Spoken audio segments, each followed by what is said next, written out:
Hey, this is Michael Lindsay, and I just got done spending the day with the 2019 KTM 450 SXF Factory Edition out at Fox Raceway. So as we all know, the Factory Edition has a few updates or upgrades coming off the standard 2019 production bike. If you want to get into more of those details, we did a tech video that breaks it all down. You can hit the link below. But to just give you a quick broad overview, we have a couple changes in the engine, mostly suppliers with a new piston from CP, some changes to the rocker arms to lighten them up and stiffen them. Also a bearing change for the top of the rod going to the piston pin. A couple little things like this are to reduce friction and try to free up the feel of the engine a little bit. From there, there's the slip-on exhaust with the Acropolis unit, little other power parts details like wheels, triple clamps throughout the bike. But really where the core upgrades come to are those couple engine details, the muffler, and redone suspension settings. What I noticed coming from the standard 2019 is small tweaks, basically. In the engine department, it's still a very linear bike. It's a little bit slower revving. It's very calm initially. It doesn't have a lot of bark right off the bottom. It doesn't have that crisp of a hit. It kind of rolls on more with good torque and starts to build a little bit more as the RPM range gains. With those engine changes is a little bit quicker RPM pickup from the mid-range on. It's not drastic, but just enough to give the bike a little bit of a livelier feel and get into the next gear a bit faster than the standard 19. Biggest change for me comes with the suspension settings. It does say exact now on the WP forks. That's just a rebranding of the motocross product, but what we do have in the fork is a different piston and also a little bit of change at the beginning of the shim stack with the first shims. They are now dimpled.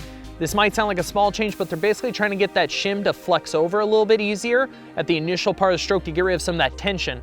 I felt like since they updated the chassis on the 18 Factory Edition and 19 production bike, they gave up a little bit of the initial feel that the chrome poly steel chassis that KTM had up front, a little bit of that flex when they changed the frame. Because of this, it kind of caused a little bit of a dead feeling at the front end. By changing this on the fork, they've gained a little bit of comfort that the 19 didn't have and also a little bit more feel. I just feel like the fork now, instead of feeling so top down like you're breaking the crust of the suspension per se, when you're first hitting chop, it just more naturally floats into the first part of the stroke and gives you a little bit more confidence and feedback as a rider. The shock settings have also been updated a little bit, and what I've also noticed is a little bit better balance with the bike. Getting on it this morning, I was really happy with it under acceleration, braking, just the overall stance of the bike was very neutral. Just because I'm a little bit lighter at 160 pounds, it is a tad bit stiff as a 450. I went a bit softer on the fork setting, and then I had to match it by opening the high speed, a quarter turn on the shock, and also opening up the low speed just to bring the whole bike down. I felt like it was a little topped out at my weight in the middle of the corner. It just felt a little extended, but by opening up the compression front and rear, I felt like it just settled and tracked a little bit better through that corner. The Acropolis silencer is still extremely quiet like the stock KTM silencer, but it does seem to be a little bit more freed up from that mid-range on. Between the, like I said, the small engine tweaks and exhaust, it definitely frees up how quick the engine revs up, but it's really more towards those higher RPMs, which I don't know if all riders will quite find because they may not rev a 450 to that extent under their normal riding.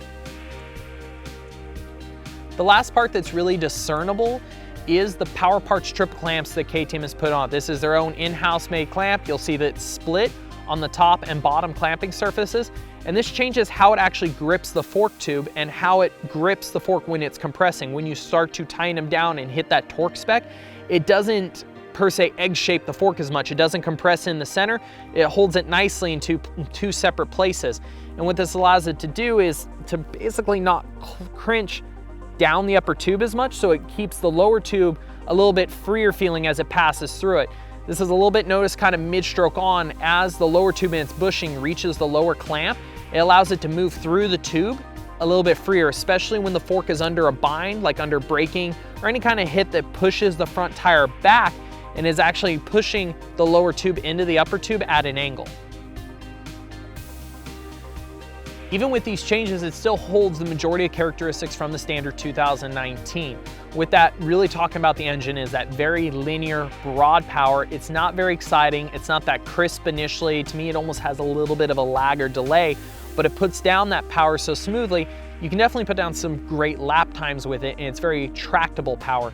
But where I feel like it misses a bit is not having the response or the connected feel to the wrist to be able to use the power to manipulate the bike in certain sections, areas where you want to lift the front end over a braking bump or change direction really quickly.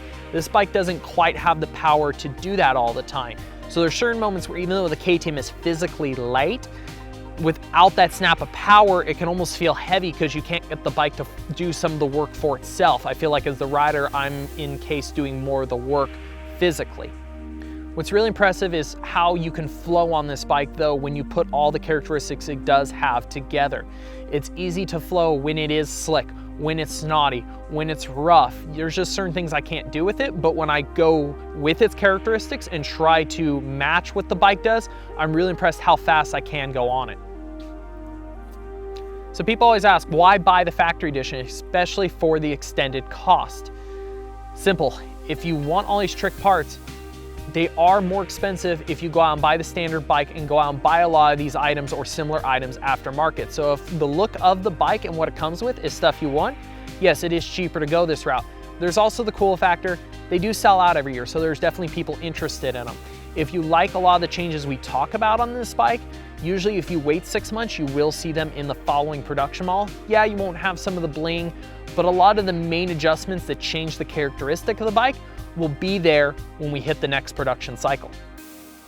If you'd like the Fox LE gear I was running in this video or any other parts and accessories, hit the link below. It'll take you to shopmoto.com. You can punch in the code ML512 at checkout to save yourself a few dollars on your purchase. And while you're at it, hit the subscribe icon. We'll be doing plenty of tech videos and bike reviews like this from the latest motocross and off-road model intros this year.